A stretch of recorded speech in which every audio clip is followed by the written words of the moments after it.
welcome back to our 4th episode today. If this is your first time listening, my name is Megan, and I have my sister here. Hi guys, I'm Kaylee. And she is going to be kind of just my listener. I'm going to be talking to Kaylee about this a little bit today. So, if you listened to our last episode, we know that we talked about the most sought after must-see animal in Florida is the American alligator. And this week, I want to talk about Florida's only marsupial animal. So, our marsupial is a mammal that has an external pouch that is used to raise its young. Essentially, these offspring are born prematurely, and then they hang out with mom in the pouch until they have reached maturity and they're fully developed and they're now going to be able to leave. So, Kay's already said it, but with that being said, this week's episode will be about the Virginia Opossum, as this is Florida's only native marsupial. Very cool. So, I'm going to go over some brief information about the opossum and a little bit of its history and the role they play today. So, scientists say that the Virginia opossum has been around since the age of dinosaurs. They have been able to find fragments of their teeth and jaws because, like most small mammals, the full skeleton is typically too soft to become a fossil. Now, something that I find really interesting about this is that they say that the opossum today looks very similar to its ancestors, and because of this, they were able to adapt quickly and essentially just very flexible to the world. And honestly, we all know it's constantly changing, and their physical shape has not, like, their shape and size have not changed much since, like, that from their ancestors. They're just extremely durable, and it's pretty fascinating that they're able, it's fascinating, at least to me. I mean, these But strike essentially, me as like a scrappy little, like, they're gonna be there. Like, possums and raccoons and coyotes are gonna be here. yeah, One way or absolutely. another. Like, they're here. Yeah. Exactly. So they're extremely durable. Marsupials in general were originally found on all 7 continents, but as of today's time, they live typically in Australia and the little islands and North America, specifically in Florida. Not just only in Florida, but very commonly Like seen in Southeast Florida. US, right? Yeah. So if you are listening right now and you have never seen a possum, I'm gonna go over a brief description and hopefully that will give you an idea of what they may look like. And also, Google a honestly, just picture. Google a picture. They're really cute most of the time. I don't think I've never seen a possum that I'm like, oh, you're kind of cute, a little scary, but you're pretty cute at the same time. So Google a picture. But I possums had a typically are gonna range in color from like a dark gray and like a light gray to, honestly, sometimes they're almost all white. They have about medium length hair, and I would honestly describe it as, it's not like thin, it's not thin, but it's kind of like, I guess, kind of wispy. Like, it's also looks kind of thin, and they're like kind of fluffy in a thin haired looking way. It's kind of strange. Yeah, they don't have like a thick coat of fur or anything, but you know that they've got hair all over them, and it's also not like wiry looking like a pig or something. No, it looks very soft. It's very interesting. I had a friend in high school who said possums are the cutest animal until they open their mouth. Yeah, I would agree with that. And that's kind of funny you say that, because that tactic is actually used a lot in their like day to day, because they do look relatively pretty cute, and then yeah, they open their mouth and I'm like, oh, you're a little scary now. So typically they have a mostly white face with a longer face and snout for their teeth. So they have a pink nose, I would say, and they have hairless ears. Now, when looking at pictures of them and kind of doing some more research, if you have ever had a guinea pig, the ears remind me of that. Because most guinea pigs don't have hair on their ears, or if they do, it's very minimal, but I think we've all seen like a hairless guinea pig. Their ears look like that, but for an opossum, they're just bigger. Now, the size of your opossum is typically about the size of a hat cat. Canada. Nice. A house cat with a long, hairless tail, just like their ears. Yeah, the So, tail's a little something funky looking. That I feel like the mouth with the real sharp teeth. So it's like they got like a really pointed snout, and then very pointed. they're still kind of cute and like little mouse guinea pig like, but then they open their mouth and it's just like teeth, and they'll go. Yeah, and I'm gonna get a little bit into their teeth because it's kind of fascinating. It's very Yeah, interesting. and then like the tail is naked. It's got like a little pink rat tail, which definitely borders on like kind of cute and kind of creepy again. But overall, as a whole package, cute.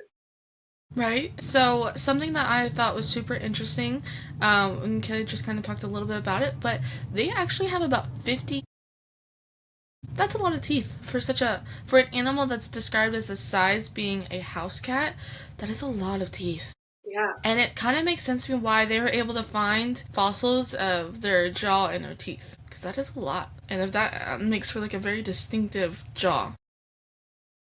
Yeah, so like I just need to check, but like people have 32 teeth and our jaw's much wider. Now obviously we've got like more molars and like theirs are more sharp and pointed. But it does make sense if they've got 50 of them, why every time I like see them, like they've got teeth. Also, Yeah, I no, was they do. talking about like the fossils. Yeah, I guess the jaw and the teeth are probably like the strongest piece. I didn't realize that that's why like a lot of mammals don't have like full fossils is because the rest of their body is so soft. Yeah, they're so soft, and I didn't go too far into it and kind of go down that deep dive. I probably will eventually because I found that was the first time I learned. I had no idea. No, me neither. But typically, the smaller they are, like those bones are just going. They're so small, Yeah.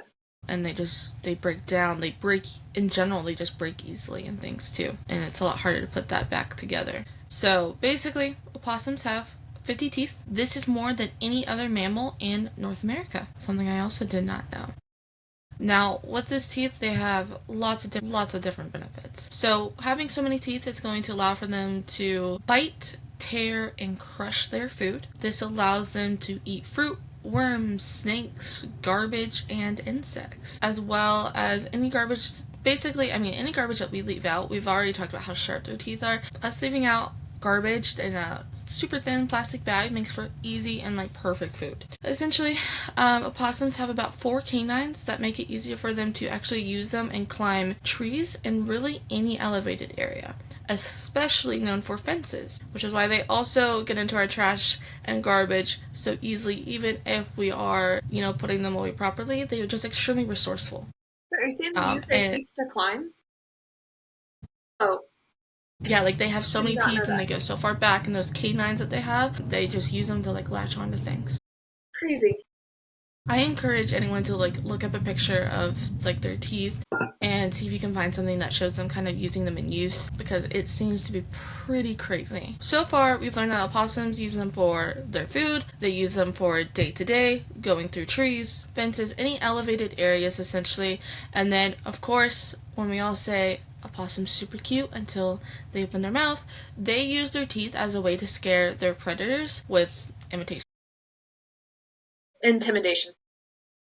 I was like, I think I spelled that very wrong on here. I was like, no, that still felt wrong. No, so intimidation to their predators, and they just sit there and they bare their teeth. And for humans, I think it works I pretty was well gonna say, as because, a people, I can tell you it works. I have a very distinct memory of like going to the chicken coop as a kid, and we had like a barrel that had hay, and we knew that the hens always laid in there. So like to get in there, like I have to like throw my whole body in, and I go to reach, and I hear a voice in my head. Like I just remember our dad always telling us like, always look before you grab something. Always look, and I look, and sure enough, there's a little possum with the egg, like laying on the eggs.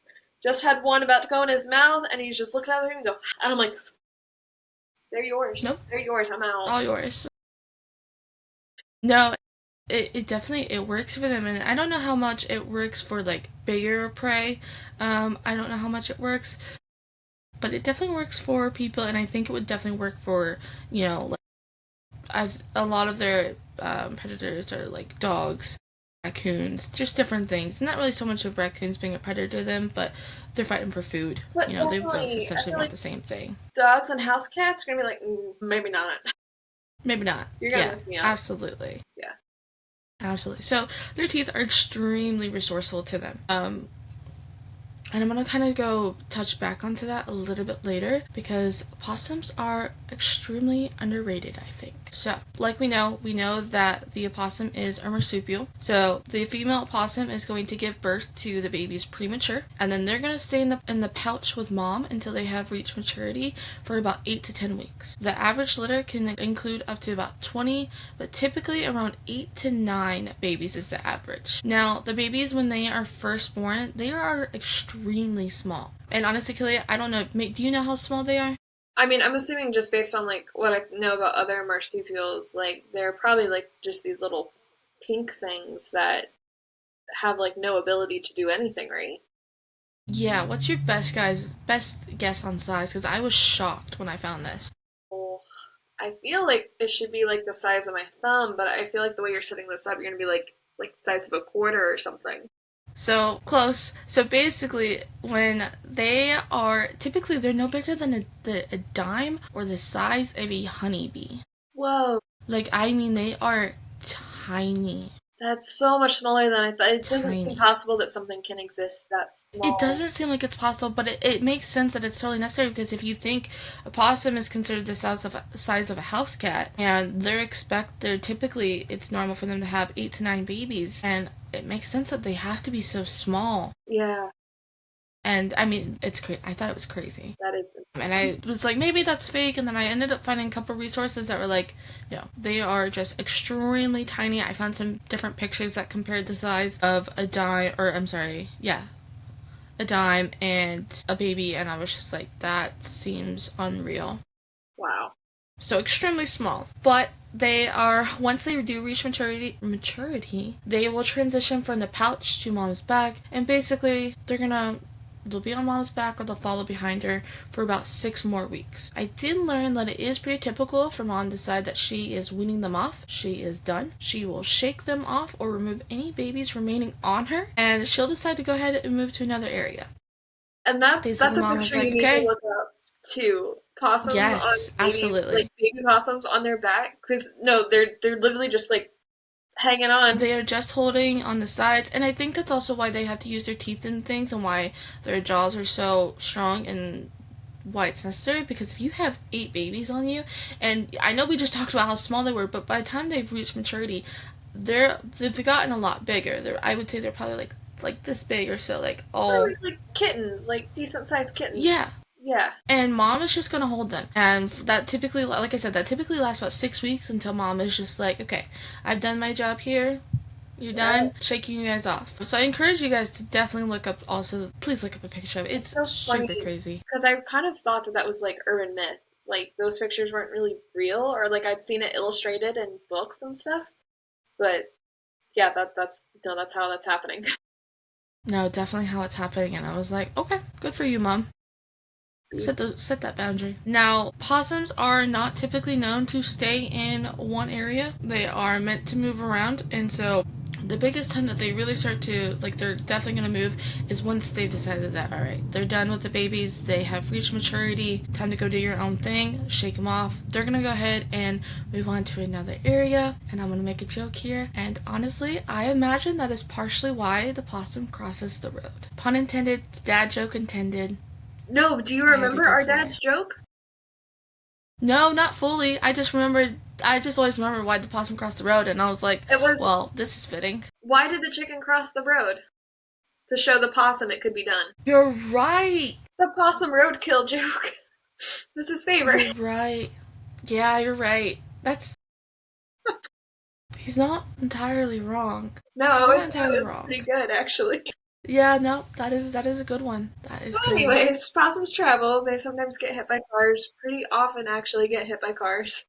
That is actually one of their. So possums have a short lifespan. They have about a 1 to 2 year lifespan in the wild, and when in captivity, it's like 6 to 7.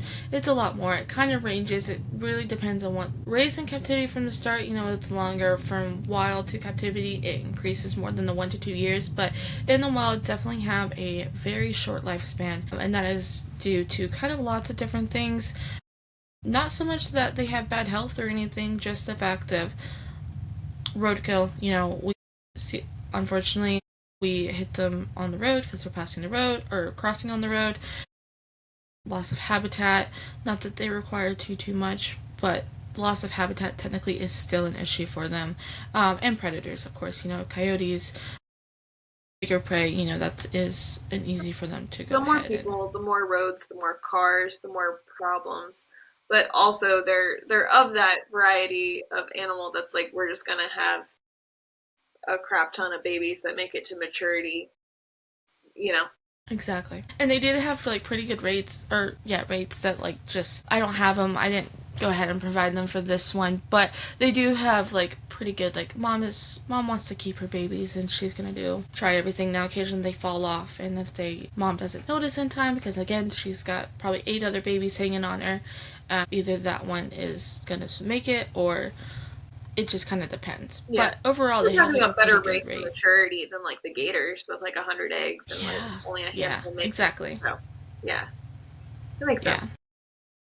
So, the opossum is an omnivore. They play a big role in the ecosystem. Like we talked about a bit before, they're very durable and have been able to adapt extremely well with minimal external changes. So, one of the biggest roles they play is how they are automatically limiting pests and diseases. Now, if you've ever heard of Lyme disease, that typically comes from ticks. Yeah. Opossums will eat thousands of ticks each week, and this greatly reduces the spread of Lyme disease. That is So, huge, by the way. Like Lyme disease is lots. really, really bad. We were just talking on this episode about like hiking, and that's one of the biggest dangers of hiking the Appalachian Trail is not like getting a black bear attack or something. It's Lyme disease, getting Lyme disease from ticks. Like you have to check every single night, especially once it gets hot and you're in like the New England area, checking for ticks. So like the fact that possums are out there eating thousands of them and not getting sick and stuff is amazing and super super super helpful. Like it cannot emphasize enough like how important that is because Lyme disease is something that we can't cure right now. No, it's just kind of, Autoimmune it is what it disease is is. really They misunderstood. eat thousands of them on a weekly basis. Not even just yearly, that's just on a weekly basis. So it's like, imagine if we didn't have them, or if there was a major threat to them and we were on, like, they're very, very beneficial to us. And to honestly other wildlife as well. All around they play a big part. They help reduce the spread of Lyme disease. That's also super great because they are immune from Lyme disease and lots of other attacks from insects and reptiles. I didn't go too far into it because there's something else I kind of want to address about opossums, but I really definitely take a look at what they're immune to because it is shocking and it's a longer list than I thought. So Well, definitely take a look into that. and it's like a lot of like snake venoms and stuff, so they're being studied to figure out how is that possible and how can we make like I think they're part of like why we have a vaccine coming out for Lyme disease or we're like working towards a vaccine for Lyme disease. So that's Correct. amazing. Correct? Yeah. Yeah. I'm tuned into the hiking world like we covered earlier this week. Like, yeah, I would like to not get Lyme disease and hike. It'd be pretty nice, yeah. I agree. Now, I did want to kind of address some. I feel like I spend a lot of time on TikTok. I think we all spend a lot of time on some form of social media. I feel like I always see that there's some form of controversy and kind of just hot topics regarding opossums versus possums. So I'm going to address one. Basically, there's 2 things I'm going to address. But first one I want to address is that I typically see on the internet is that can opossums carry rabies? Are they immune to rabies? And to the answer to that, and from the research I've done, it's basically yes and no. They have the possibility of getting rabies. However, what makes it a partially no is that they have an extremely low body temperature, and so the possibility of them attracting rabies is just very minimal. Their internal body temperature is going to range from around 97 degrees Fahrenheit and 97 degrees. So to kind of put this in a little bit of a perspective, Sorry, you said the 97 and 97. did I? Yeah. Nice. I didn't write that. I said 94 and 97. Okay. There we go. 94 to 97. Gotcha. Yeah, Yeah, so that's 94. cold. Let me just paraphrase one more time here. They can range from 94 and 97 degrees Fahrenheit. To put this into perspective, the average human body temperature is about 98.6 degrees, and most mammals fall in the range of 97 to 103 degrees Fahrenheit. Oh, interesting. Yeah.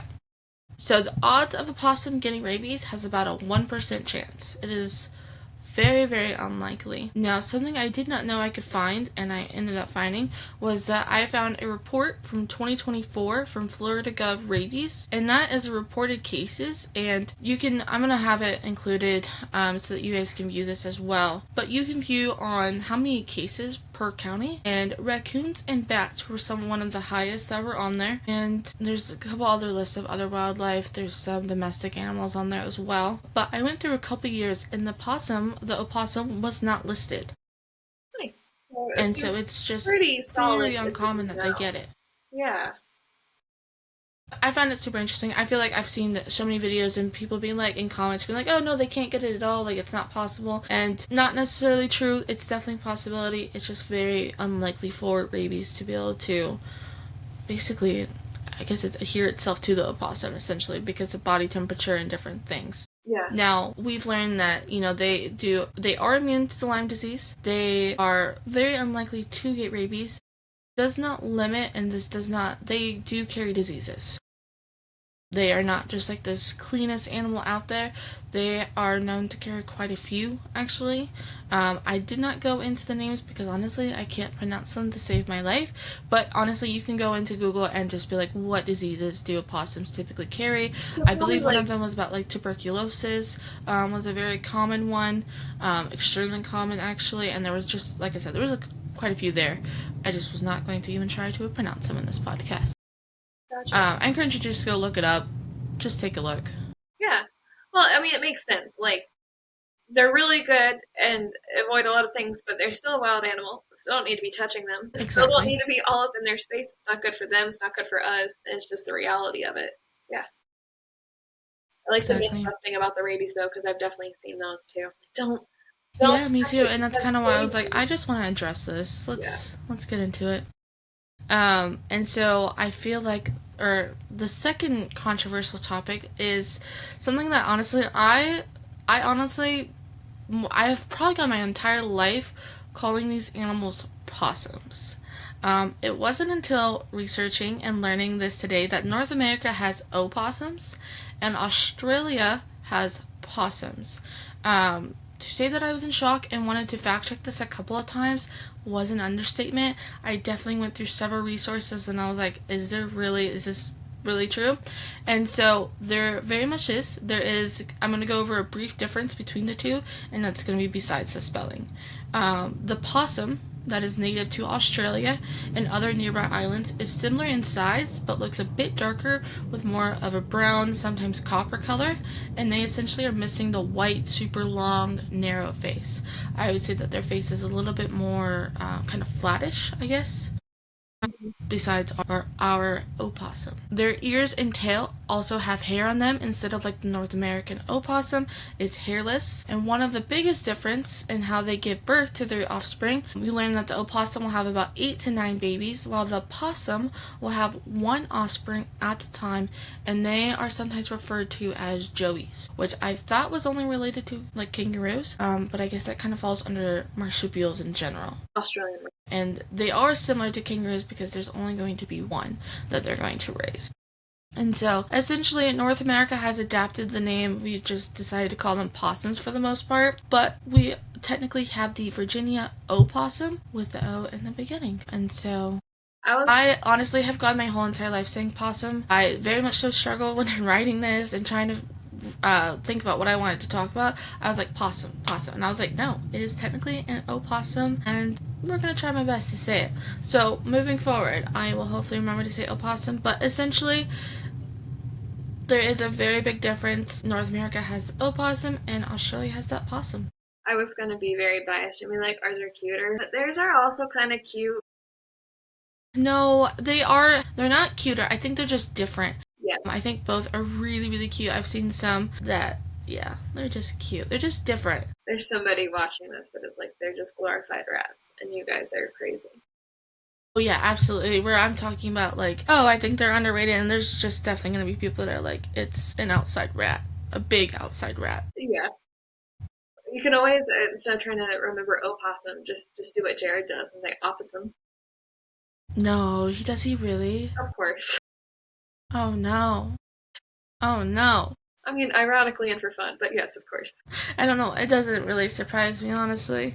Kind of makes a little bit of sense. But essentially there is lots to learn about the Virginia opossum. They play quite a big role in our ecosystem and environment, and honestly, I've said this a lot this episode, but I really encourage you to Google about them and go on a deep dive. See what else you can learn about these mammals. They are North America's only marsupial. They're definitely underrated and deserve all the hype. And honestly, as my friendly little reminder, the rant that Kayla and I love to go on, the opossum is still wildlife, and for no reason should we be feeding or petting them or destroying any of their habitat resources. If you have animals and stuff, be aware. So like if you've got chickens, like that's one of those things you gotta like make sure your chicken coop is set up against because usually they'll just go for eggs. They are known like they're omnivores. They can get chickens, especially if you have like little chicks and stuff. So they can still be a nuisance. If you're feeding your cats outside, like don't leave the food out overnight. They can be a menace to house cats or outside cats. Yeah. So yeah, they're still a wild animal. All the same rules still apply, but they are really, really neat. I did not realize that they were the only marsupial. All right, you have anything else you want to say? I think that's it. I think that's all I got today. All right, well, thank you guys for joining us. Please like, follow, subscribe, all of the good stuff. If you want to actually see pictures and stuff, go to the YouTube channel and follow us and like this video there. We'll also be posting some stuff on our Instagram page. If you have any fun stories or anything you want to share with your Florida wildlife experiences, you can send us an email. And yeah, I think that is it. So have a great week. Happy exploring. Happy exploring, everyone. Have a great day. Bye.